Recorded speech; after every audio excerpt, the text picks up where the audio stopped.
Auditeurs, auditrices de Radio Cosmos, bonjour.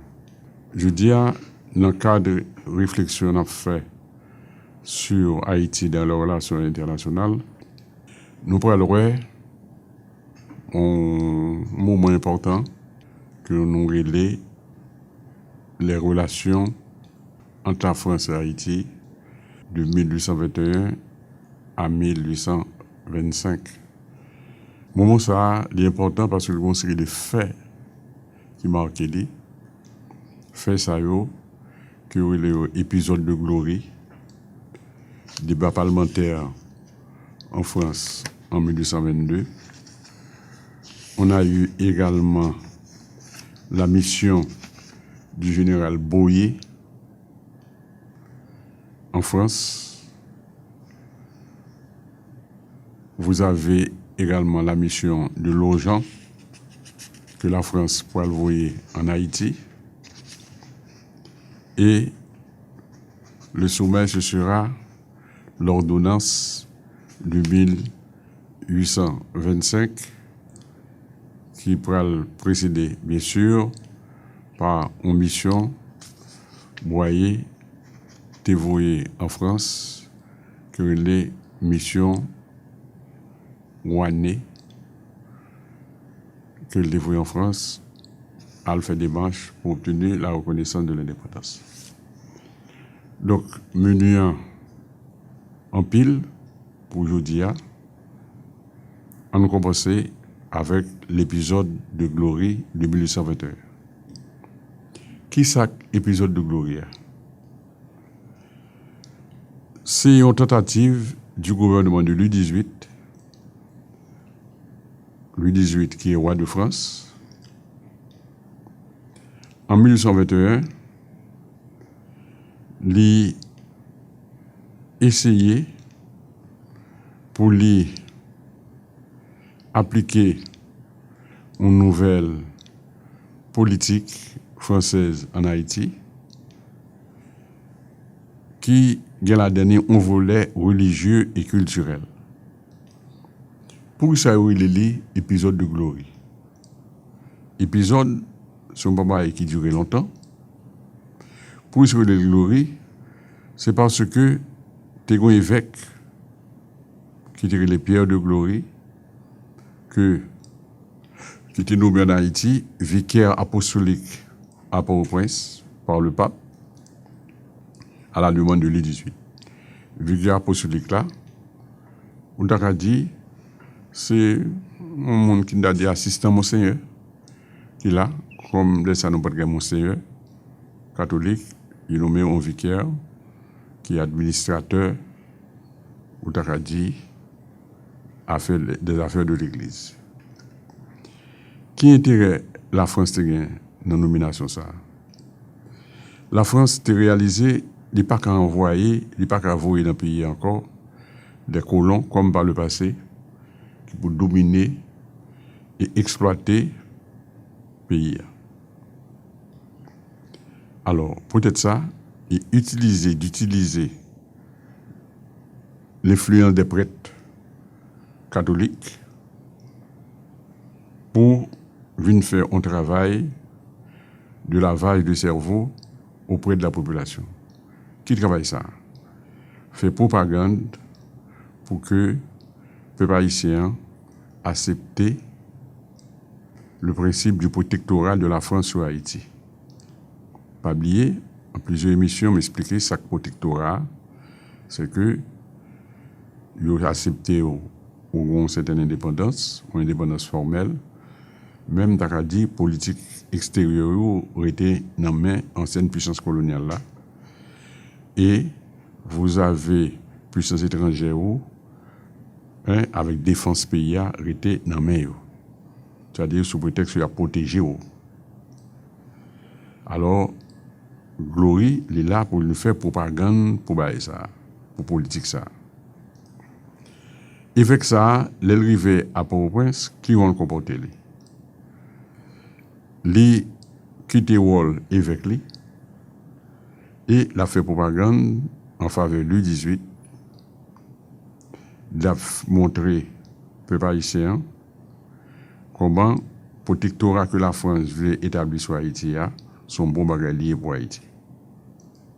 En effet, à travers ces homélies, qui s'en entendent par homélie dans l'église, c'est des discours, monsieur a fait, le monter en chair, l'a prêché. Alors, à travers ces homélies, eh bien, il a fait propagande en faveur de l'E18 et en même temps, il a attaqué la constitution pays qui interdit aux étrangers le droit de devenir propriétaire. Le comportement de M. Sarr mettait-lui face à face avec un prêtre qui était déjà à Port-au-Prince, qui était le père Jérémie. C'est français et tout. Mais lui-même, il n'est pas d'accord avec la question protectorat. C'était curé dans la cathédrale de Port-au-Prince. C'était bon ami du président Boyer. C'était son homme de confiance. Donc, deux religieux, deux catholiques, viennent face à face. Ça vient créer une confusion dans l'esprit peuple chrétien Port-au-Prince là. Alors, Boyer prend une position opportuniste. En même temps, il n'a pas voulu gagner un Vatican sous Doli, c'est-à-dire le pouvoir de Rome. En même temps, il parle de mécontenter Jérémie qui m'a parlé. C'est peut-être ça, il a décidé d'expulser du pays et l'évêque Glory et le curé Jérémie. Bon, sur le chemin du retour, et en France, Glory disparaît en mer. Parce que le bateau qui tapé en France là, fait naufrage, monsieur tout mort. Donc, avec la mort, monsieur, donc, on a dit, politique propagande, monsieur t'a fait, et pas que le disparaît, non, mais il baissé. Et on va le dans la suite, causer Haïti, question de la reconnaissance de l'indépendance d'Haïti, pour occuper une très grande place dans l'institution française que relève le Parlement français. C'est pour cette raison que nous parlons en 1822, il y a ce qu'on appelle la place d'Haïti dans le débat parlementaire en France. En 1822, nous dit dans tout le débat qu'a fait dans le Parlement en France, il y a deux courants qui ont affronté, qui face à face. Une série de députés qui sont partisans de la reconnaissance de l'indépendance immédiate d'Haïti et l'autre courant qui sont minorité de députés qui sont liés à la classe des anciens colons, anciens propriétaires à Saint-Domingue, ou des ultra-réactionnaires, des gens qui ne veulent que les choses bougent, qui veulent que, pour que la France recolonise, même brutalement, Saint-Domingue pour établir le régime colonial esclavagiste. Pour nous capable d'illustrer ça m'a dit là, m'a cité opinion le président de la Chambre de l'époque en France, il était le monsieur député L'aîné, il déclarait fermement qu'il n'est pas d'accord pour la France t'a recolonisé, t'a fait la reconquête de l'ancienne colonie. Mais ça, monsieur dit, assez de malheur, assez de massacres. Il y a eu assez de sang français répandu sur les flammes et sur les cendres à Saint-Domingue pour ne pas supplier qu'on ne s'expose pas à y reprendre celui d'une génération nouvelle. Les Français pourraient sans doute s'emparer des ports, mais vous ne régnerez que sur des cendres et des ruines. Je ne suis pas dit ça seulement, je me suis ajouté. Il y a des moyens plus doux pour rattacher ce nommé à la France. c'est en traitant avec Haïti et en reconnaissant son indépendance. Votre commerce, au lieu de recevoir des entraves et des désavantages, va tirer des bénéfices, des faveurs. Et ces avantages vont s'accroître avec la population. Sachons profiter des circonstances.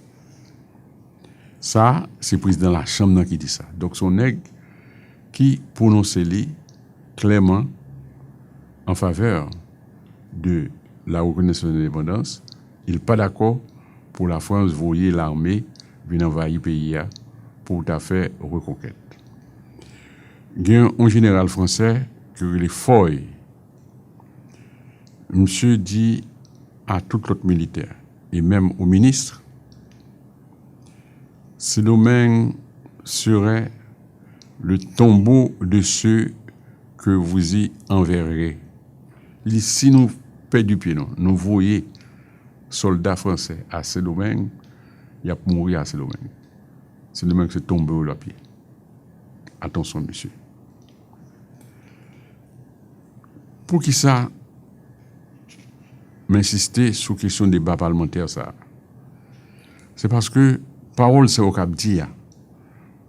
En France, sur le 18 là, il peut contribuer à aider le gouvernement du 18 là à prendre mieux conscience des risques politiques, militaires et financiers d'une reprise de possession de l'ancienne colonie. Alors, faute de mieux, puisque il n'y a pas qu'à meilleur politique, qui s'est choisi faire? Cabinet de Paris, c'est-à-dire gouvernement, adopter une politique apparemment libérale vis-à-vis d'Haïti. Qui sa politique apparemment libérale ça signifie? Il dit, c'est pour accepter ou reconnaître l'indépendance haïtienne, mais il faut reconnaître ça de conditionner par une série d'avantages politiques et commerciaux substantiels pour la France et une indemnité aux anciens colons. C'est-à-dire qu'il faut la France tirer avantage de ça, et puis il faut anciens colons, Haïti, bail une indemnité pour eux. C'est-à-dire bail un cob pour t'avoir dit pour les dédommager pour bien que ils perdu. C'est dans le contexte ça, on pourrait loin, dans le contexte débat ça, on pourrait loin qu'en 1823, le président Jean-Pierre Boyer pourrait le voyer en France, le général Boyer pour faire des marches pour obtenir la reconnaissance d'Haïti.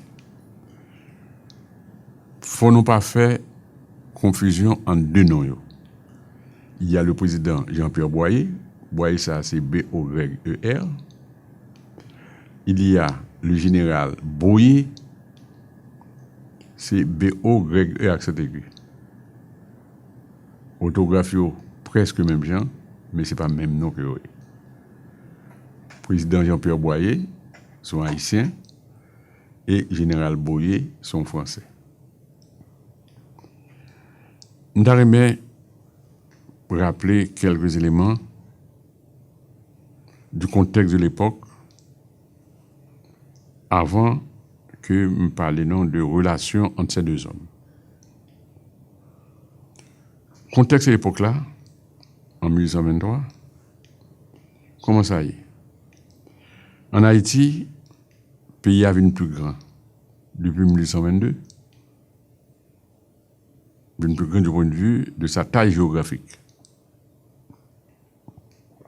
Pour qui ça? Boyer, Jean-Pierre Boyer est président de l'île d'Haïti. Il n'est pas président de la partie occidentale seulement, qu'en compétition, il est président de l'île d'Haïti. En effet, qui me rappeler pour tout le monde qu'en décembre 1821, où un citoyen de la partie orientale, c'est-à-dire dominicain, qui est José Núñez de Carceres, qui proclamait l'indépendance de la République dominicaine. Et l'Elfine proclamait l'indépendance de la République dominicaine, il rattache à la Fédération de la Colombie, qui est ancienne colonie espagnole. Carceres devient très impopulaire dans le pays. Un paquet dominicain qui parlait a fait rattachement avec la Colombie. Un mouvement qui développe dans le pays qui dit au lieu que il rattacher la République dominicaine à la Colombie, vaut mieux rattacher avec Haïti, qui est voisin le plus proche, qui est capable d'aider si l'Espagne veut venir attaquer. C'est dans le cadre de ça qu'en février 1822, avec l'assentiment de Carceres, c'est-à-dire avec l'approbation, Boyer prend possession, sans qu'il bâtisse un coup de fusil, de la République dominicaine. Et l'arrivée l'autre bois, premier ça le fait, il abolit l'esclavage. Ainsi, toute l'île passa sous le contrôle de Boyer. Cependant, l'indépendance d'Haïti n'est pas reconnue par aucun pays du monde à l'époque. Même par les anciennes colonies espagnoles, c'est-à-dire des pays d'Amérique latine qui ont bénéficié de l'aide de Pétion pour devenir indépendants. Boyer considérait le fait que l'indépendance d'Haïti n'a pas reconnu comme une priorité pour son gouvernement. Son bagage qu'il faut régler ça coûte que coûte. Et pour lui-même, Haïti manquait un bagage important tant que il ne pas reconnaître l'indépendance. Ça, je tiens à dire, c'est la transformation qui est faite en Haïti. En France, l'idée cap sécurité montrait qu'il y a de plus en plus de Français qui renoncent à l'idée de reconquérir Saint-Domingue. Ils acceptent l'idée pour que Haïti devienne indépendant, pour reconnaître l'indépendance d'Haïti, sous condition d'avantages économiques à la France et indemnité aux anciens colons. Ça, nous est, donc,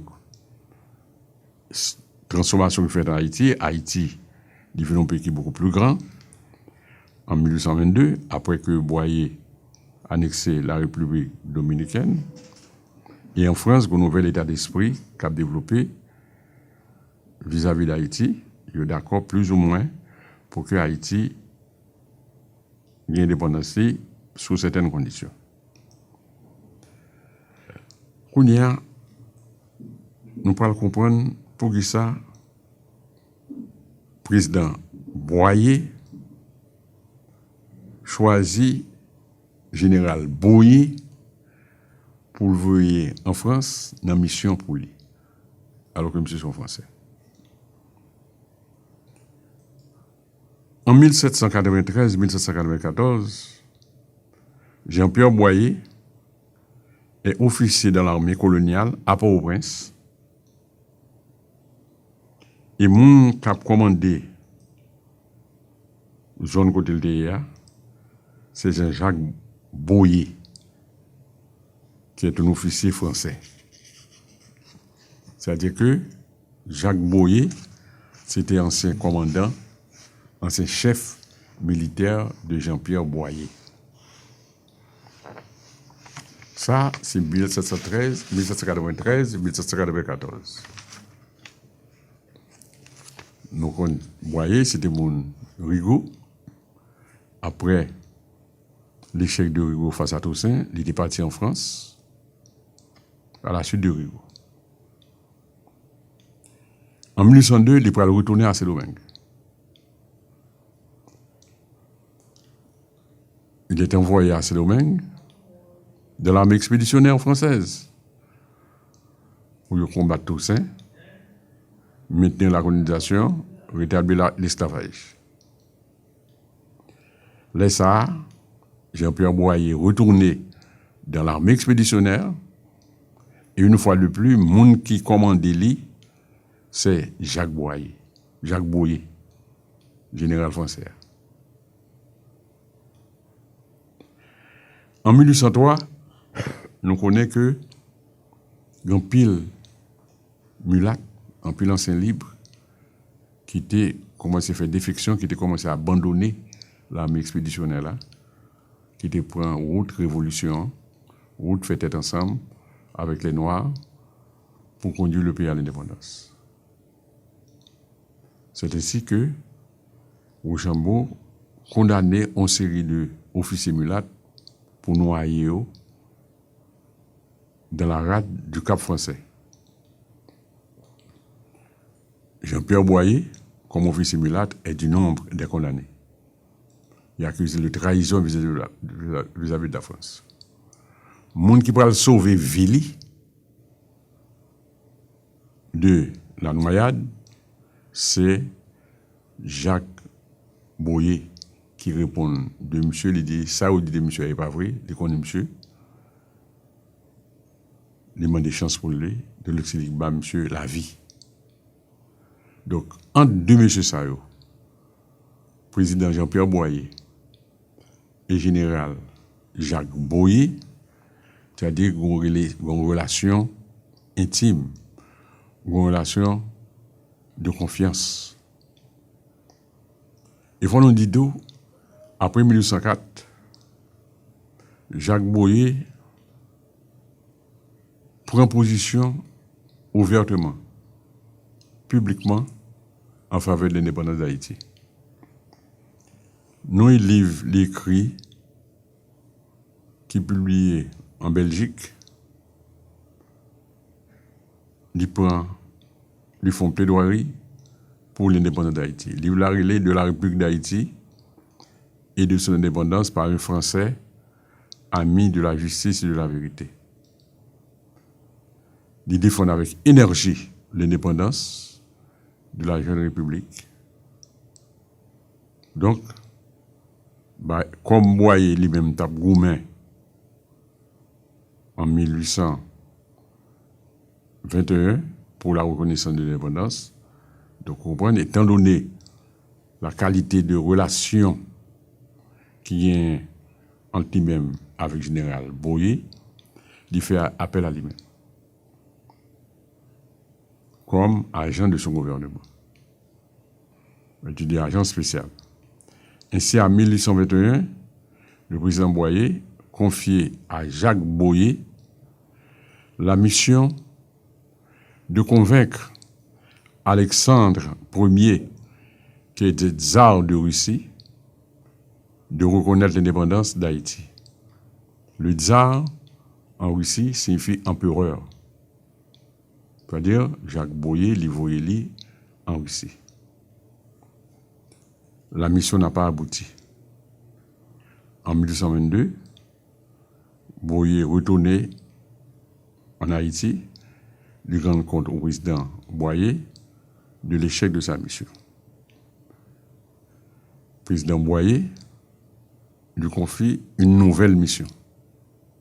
Cette fois-ci, auprès de la France. La France qui paye Jacques Boyer. En quoi a consisté la mission de Jacques Boyer auprès de la France? Tout d'abord, l'objectif, c'est de négocier la reconnaissance de l'indépendance d'Haïti avec la France. Nous allons négocier ça. Comment mission on va le dérouler? En août 1823, M. fait une rencontre secrète avec Esmangar à Bruxelles. Esmangar, c'est un émissaire que la France a envoyé en Haïti en 1816. On est qui connaît le dossier haïtien bien. on est qui plus ou moins convaincu, faut Haïti accepter comme pays indépendant. Donc, il y a dialogue avec lui. Jacques Boyer présentait position Haïti de cette manière. Il dit à Espangar, si la France ne pas reconnaître immédiatement l'indépendance d'Haïti, ce pays se mettra sous le protectorat de la Grande-Bretagne. C'est une grosse menace qu'elle fait là. La Grande-Bretagne, c'est la puissance coloniale rivale de la France. Monsieur exigé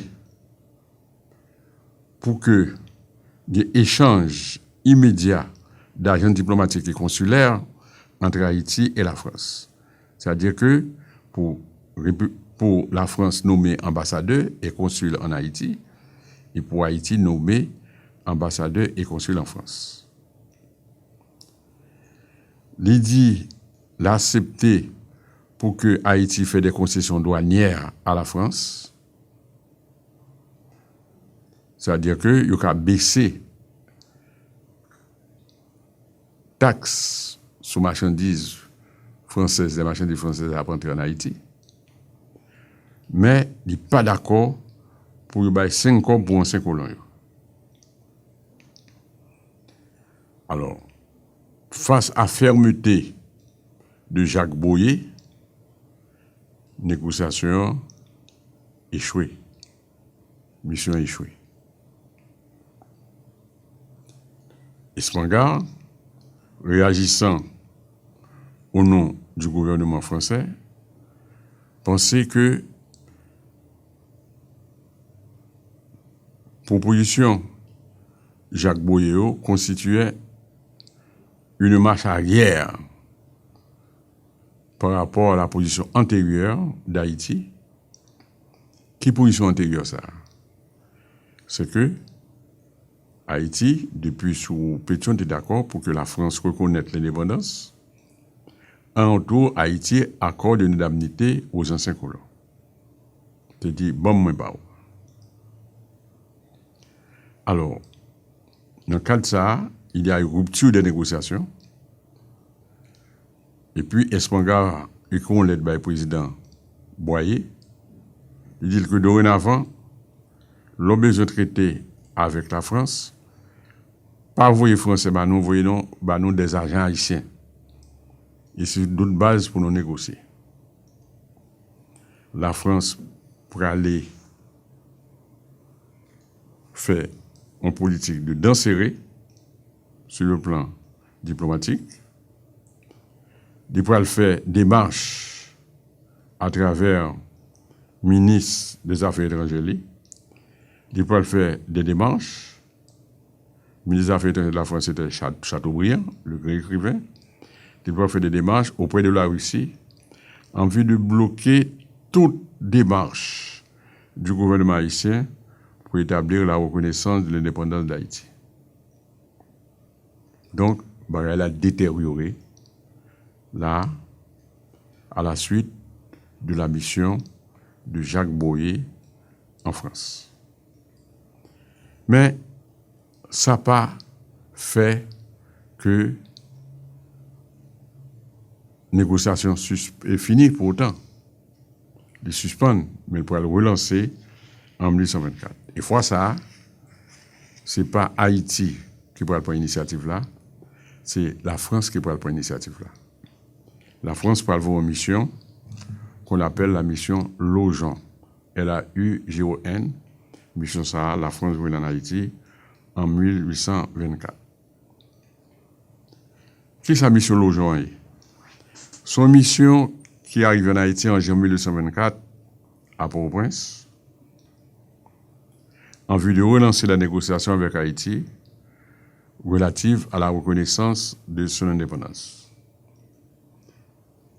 Mission Saoulel, mission Laujon, c'est le nom d'un ancien magistrat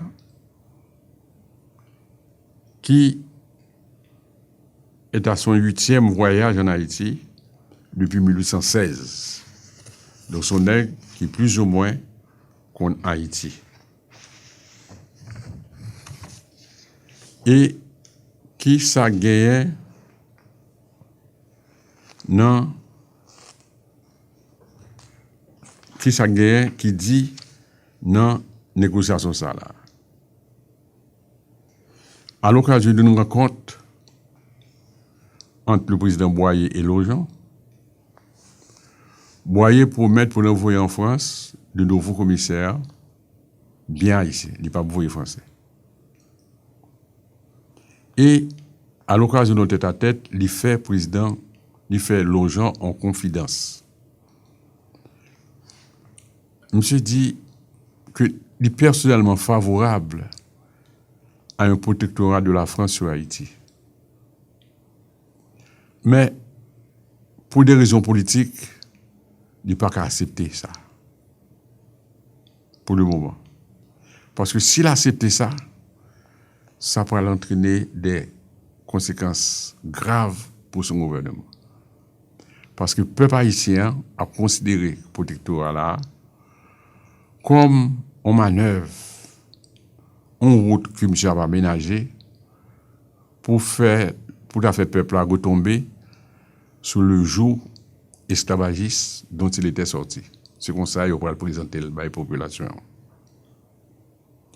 Et puis tout, il y a une série de monde qui mal intentionné, qui est opposant à son gouvernement, qui pourrait aller profiter pour organiser des troubles dans le pays contre lui et contre son gouvernement. Bon, je dis, c'est pas faute lui. L'État a accepté le protectorat, mais conséquence, ça il n'est pas bon pour le gouvernement. Donc, c'est peut-être ça, il n'est pas accepté officiellement causer protectorat. Conversation, ça a fait que Longchamp pourra le tirer en conclusion. Il pourra dire que Boyer est très disposé à l'égard de la France, mais sa marge de manœuvre est étroite. Il n'est pas qu'à bouger, mais que le président, mais il y a des fait, le président va payer le chèque. Il dit et que faut nous prendre précaution, nous-mêmes Français, pour ne pas embarrasser mulatio vis-à-vis des Noirs. Il dit si il y a une guerre de couleur qui fait en Haïti, ça va entraîner la destruction des hommes de couleur et de tout ce qui existe de Français dans cette colonie. Dans cette colonie, c'est-à-dire que pour les mêmes pays, pourquoi indépendants.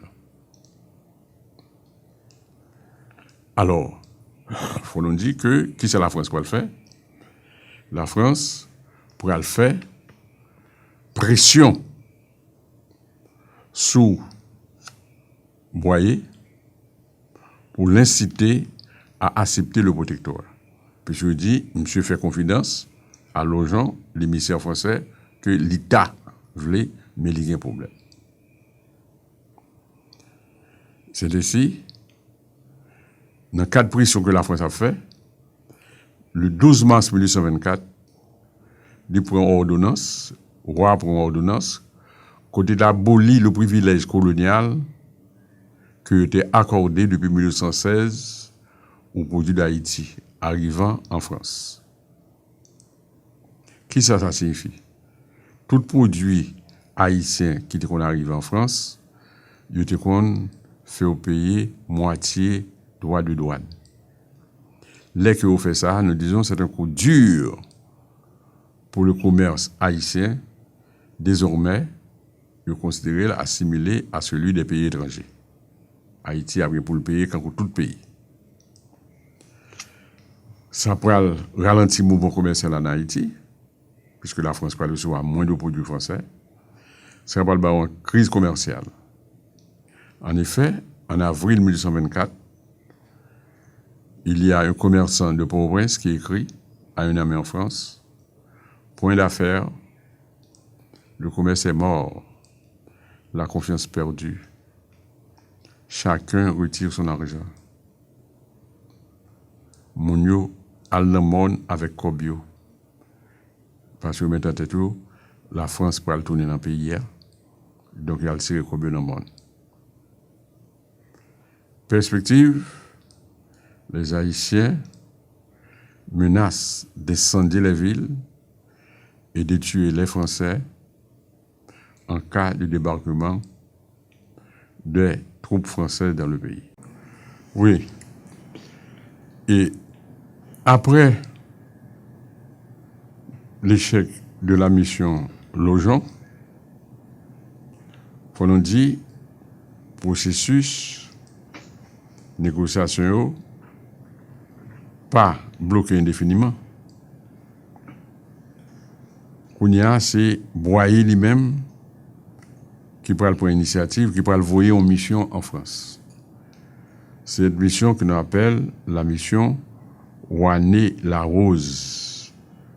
Mission Sahel pour le voyer en France en 1824. En effet, en juin 1824, on gagne de manière discrète 2 émissaires de Boyer dévoyés auprès de Louis XVIII qui arrive dans une ville en France qui est le Havre. 2 émissaires, ça y aurait le notaire Rouanet, un mulâtre éduqué en France, et le sénateur Larose, un noir. Ils reprennent des discussions avec Esmangar, qui était préfet dans une ville qui est Bas-Rhin. Quelles sont les propositions de Boyer au roi Louis XVIII? Il proposait, dans Salvo, il dit, roi, reconnaissance d'abord par une ordonnance de l'indépendance totale d'Haïti, y compris la partie orientale de l'île. Ensuite, en témoignage de satisfaction du peuple haïtien pour l'acte de philanthropie et de bienveillance du roi, le gouvernement haïtien accordera une indemnité au gouvernement français payable en 5 ans pour compenser les pertes des anciens colons. Vous comprenez bien? C'est monsieur qui mandait ordonnance là. Il dit, il a considéré ça comme acte de bienveillance, roi, et puis Haïti, en retour, a payé une indemnité au gouvernement français pour compenser les pertes des anciens colons. Monsieur proposait que les navires français soient admis dans les ports haïtiens et les marchandises françaises seront assujetties aux mêmes droits que ceux de la nation la plus favorisée. D'expliquer déjà, sa nation la plus favorisée, c'est les pays ont taxe faible, en tout cas, qui a même valeur avec taxe pays qui paye plus petit cob de la fait marchandise entre la carrière. En échange, les produits haïtiens bénéficieront à nouveau, à leur arrivée en France, du privilège colonial, c'est-à-dire les marchandises en provenance des colonies, à leur arrivée en métropole, c'est-à-dire pour ne pas payer gros taxes. Des agents diplomatiques et consulaires seront envoyés par les 2 pays. Qui sont capables de penser de proposition président Boyer? Boyer, président d'Haïti, proposait lui-même au roi Louis XVIII de prendre une ordonnance pour reconnaître l'indépendance de ce pays. Ça a mérité pour nous mettre l'accent sur lui. Car, d'après les normes internationales, les principes, les règles internationales, sur les ordonnances là, de pas engager l'État vis-à-vis d'un pays étranger. Son décision unilatérale et souveraine du roi, son signataire. Moun qui signe là, c'est lui-même ça engagé. C'est un acte valable que pour régler une affaire d'administration intérieure d'un pays. Bref, l'ordonnance n'a pas la force d'un traité bilatéral. Lorsqu'on fait un traité bilatéral, c'est d'engager les deux États. L'ordonnance, il ne peut pas engager les deux États. Il engage uniquement le monde qui signe. Le monde n'a pas là, l'ordonnance a tombé. Alors, ce que vous me dites, en lieu et place d'une ordonnance, on traité que le pouvoir est exigé. Mais pas à l'exiger, demander ordonnance. Pour qui ça, Boyer proposer ordonnance là, les solliciter, demander ordonnance et pour traiter le mandat. Je pense qu'il y a intérêt et du côté français et du côté de Boyer. Du côté français, on va courir d'accord avec la proposition Boyer. La France n'a pas intérêt à le soumettre acte de reconnaissance là au débat du Parlement français. Vu que les anciens colons, ils comptent de nombreux partisans qui militent pour la recolonisation du territoire d'Haïti en bonne et due forme. C'est-à-dire, Wa dit, OK, parce que si son traité dit fait, il pourra l'obliger de soumettre devant le Parlement français qui pourra approuver ou bien refuser. Et comme dans le Parlement, il y a une série de députés qui moun anciens colons, ils même yo pas voulu pour reconnaître l'indépendance là, ils pas d'accord, donc ils pas passer. Donc c'est pour dire les Boyer proposer ordonnance là. Les ça va pas pour le soumettre devant le Parlement. Donc Boyer censé rendre roi service. Et du côté de Boyer lui-même, qui ça gagne? Il voulait écarter Sénat haïtien, Parlement haïtien, de causer débat qu'a fait sur la reconnaissance de l'indépendance là, tel que les mêmes envisagé. Vu que le Sénat compte des contestataires, gonzes de sénateurs qui sont de l'opposition à son régime qui n'est pas d'accord avec lui. Si vous présentez papier ça, on traité Bayo pour reconnaissance avec cause indemnitaire, monsieur a fâché, il n'est pas d'accord pour ratifier. Alors, en optant pour la formule de l'ordonnance, Boyer a utilisé une procédure plus rapide, on doit dire en français, plus expéditive devant l'opinion publique. La reconnaissance de l'indépendance d'Haïti par la France étant devenue pour Boyer un objectif politique fondamental à atteindre pour rehausser le prestige de son régime. Parce que si la France reconnaît l'indépendance d'Haïti, ce gouvernement, c'est que le prestige du gouvernement monsieur a augmenté.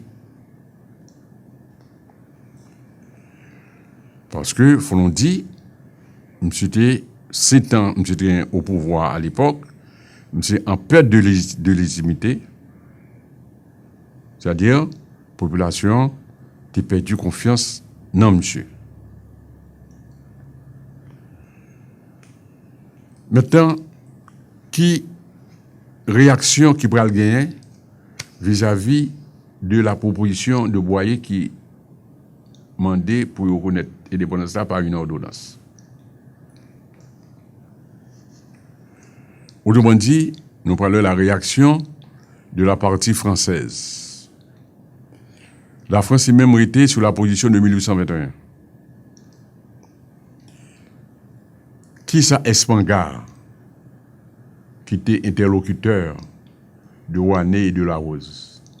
Ouané et Larose, pas oublier, c'est les agents envoyés par Boyer auprès du gouvernement de Louis XVIII. Espangard, c'est la personnalité que loi lui désignée pour discuter avec Ouané et Larose. Qui ça Espangard dit? L'indépendance d'Haïti est acceptée sans réserve. L'accepter pour lui d'accord pour sans réserve aucune, Haïti vit indépendant. Haïti doit reconnaître à la France le monopole de la protection pour sa défense extérieure.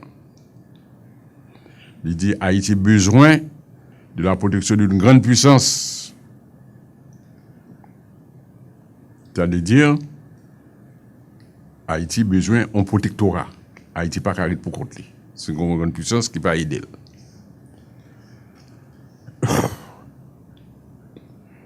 La France, sous peine d'attirer l'hostilité de l'Espagne, ne peut pas reconnaître l'indépendance de la partie orientale de l'île, annexée par Haïti. Il dit partie orientale là, c'est pour l'Espagne que lié. Haïti n'a pas de droit à annexer lui. Boyer pas de droit à annexer lui. S'il fait ça, il peut avoir un compte avec l'Espagne. Donc il n'est pas d'accord pour que la partie orientale là tombe pour Haïti. Ça, c'est position Espangard.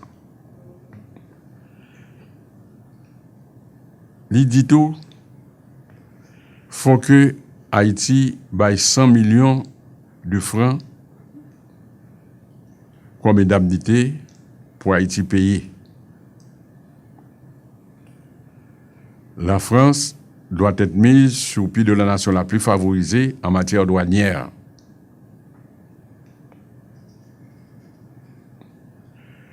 Quant à Clermont-Tonnerre,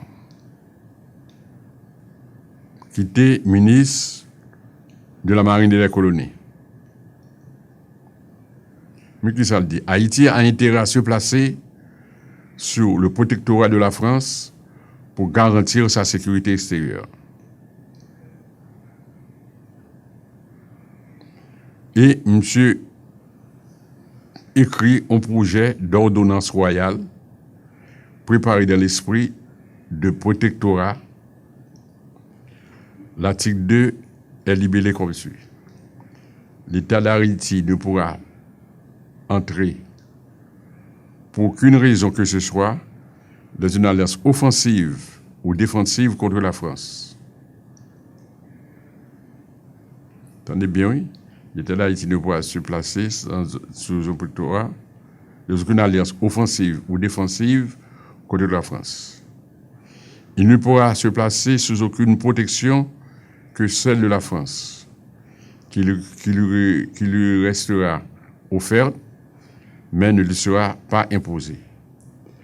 Il pourra, hors de ces deux cas, conclure tel traité d'amitié, d'alliance et de commerce qui lui paraîtrait convenable.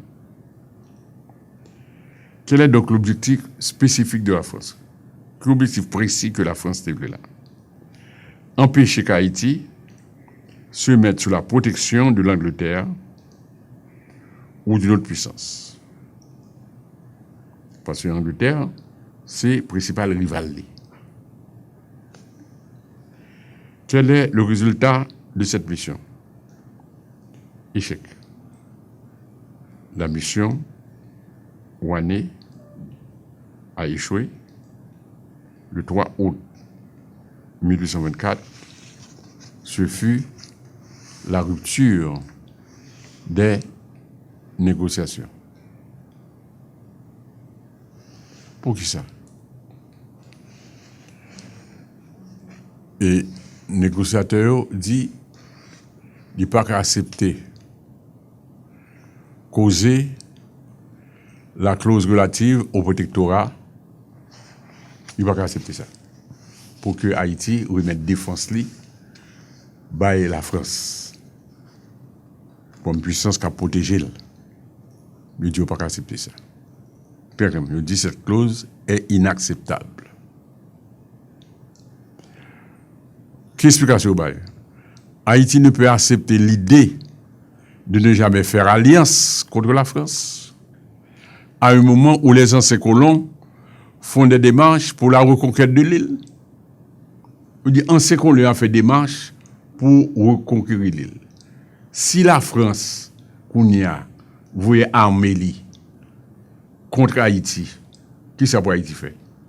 Haïti, il faut faire alliance avec l'autre pays pour le protéger tête. Donc, pas commander pour nous signer un papier, pour nous dire que nous ne pouvons pas faire alliance contre la France. Eh bien, position ça, il pourrait entraîner conséquences. Quelles conséquences pour l'entraîner? Il faut dire, pour une grande déception des chambres de commerce, des ports de France, eux-mêmes, qui veulent la reprise des relations commerciales dans les deux pays. Parce que, messieurs, que les chambres de commerce, c'est commerçants que c'est business qui intéresse. À faire bagarre pour aller reconquérir ces domaines, pour aller recoloniser ces pays, ça va intéresser. C'est business qui intéresse eux-mêmes. Ils ont besoin de pays pour vendre produits, ils ont besoin de pays côté pour acheter denrées, pour faire industrie au marché. Donc, ils ont cru que négociations n'ont pas abouti à un bagage sérieux. Les négociations n'ont pas abouti, ça a créé une déception à la caillou. Alors, il y a eu Villel, qui entre-temps, qui était venu ministre dans le gouvernement français, il a décidé pouvoir faire une ordonnance et qu'il va prendre disposition pour imposer à Haïti. Parce que un nouveau roi qui s'appelle Charles X, qui prend pouvoir, il dit dans la nouvelle solution, il faut le prendre en compte, il faut l'associer deux bagages. Les bases déjà acquises de l'accord et des objections faites par les négociateurs haïtiens. Qui ça veut dire? C'est-à-dire, afin que pour orienter le monde d'Haïti, d'accord. Mais, il y a des objections, il y a des critiques, et les négociateurs haïtiens ont été faits, afin que, pour ne pas accepter l'idée pour pas avoir une alliance avec l'autre pays, etc., en dehors de la France, il faut tenir compte de ça. Alors, Kounia, que nous finissons, toute montée des scènes qui fait de 1821 à 1824, nous, toute mission qui fait, il y a des missions, c'est Haïti qui voyait en France. Il y a une mission, c'est la France qui voyait en Haïti. Toute mission, ça, il n'a pas abouti. Mais pas oublier, on va qui était en tête française, Boyer, accepté. Il y a deux idées Boyer accepté. Un, pour le payer indemnité aux anciens colons. Deux, Boyer a accepté question protectoire. C'est dans le cadre de ça, on va le voir en 1825. La France pourra préparer une ordonnance que nous appelons l'ordonnance de 1825. C'est à la lumière de cette ordonnance, l'indépendance sera reconnue par la France. C'est pas pour ça que pour l'indépendance. Accepter sans nous couler, pour la vie t'a changé. Peu de temps après indépendance, votre passé nous n'avance. L'enquête vient d'abord changer, nous toujours de l'eau danger. Mes textes ordonnance là. M'a seulement l'île Jodia et nos prochaines émissions m'a développé avec nous. Charles, par la grâce de Dieu, roi de France, vu les articles 14 et 73 de la Charte, voulant pourvoir à ce que réclament les intérêts du commerce français, les malheurs des anciens colons de Saint-Domingue et l'état précaire des habitants actuels de cette île, nous avons ordonné et ordonné ce qui suit. Article 1er. Les ports de la partie française de Saint-Domingue seront ouverts au commerce de toutes les nations. Les droits perçus dans ces ports, soit sur les navires, soit sur les marchandises, tant à l'entrée qu'à la sortie, seront égaux et uniformes pour tous les pavillons, excepté le pavillon français, en faveur duquel ces droits seront réduits de moitié. Article 2. Les habitants actuels de la partie française de Saint-Domingue verseront à la Caisse générale des dépôts et conciliation de France, en 5 termes égaux, d'année en année, le premier échéant au 31 décembre 1825, la somme de 150 millions de francs destinée à dédommager les anciens colons qui réclameront une indemnité. Article 3. Nous concédons à ces conditions, par la présente ordonnance, aux habitants actuels de la partie française de l'île de Saint-Domingue l'indépendance pleine et entière de leur gouvernement. Et sera la présente ordonnance scellée du Grand Sceau, donnée à Paris au château des Tuileries le 17 avril, l'an de grâce 1125 et de notre règne le 1er. Charles. Et ordonnance ça, il pour aller susciter un paquet de débats en France, en Haïti. Et toujours est-il, Boyer, qui avait réclamé cette ordonnance, sortira satisfait, il est content, il pourra l'organiser en pile fête. Et on pourra aller dans la prochaine émission étudier avec nous les lendemains de l'ordonnance de 1825 et tout problème que ça pourra susciter sur Haïti, particulièrement sur son économie.